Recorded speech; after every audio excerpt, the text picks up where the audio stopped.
Hi everybody. A prerequisite to being effective as a product manager is to work on something that you personally care about. You can talk to a bunch of customers, you can read through countless pages of user feedback, you can analyze user research studies, you can perform competitive analysis. There are no shortage of resources and activities you can do to better understand what your customers are doing, how your product can be better, and so on. But at the end of the day, all of that is just data.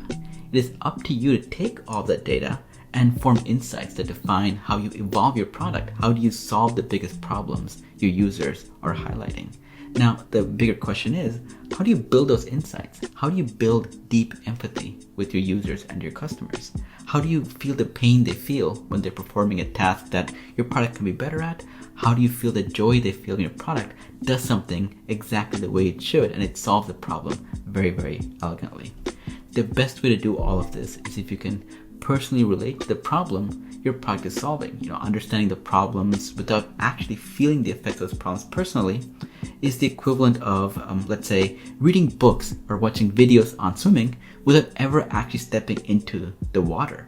The difference between understanding what it takes to be an effective swimmer to actually knowing how to swim in actual water, the difference is night and day. As a PM, a large part of your job is to take people's pain points, put it into the context of what your organization or company is trying to solve at a larger scale, and deliver something that people ultimately love. The thing that makes this always difficult is there are no clear-cut paths to be able to do that.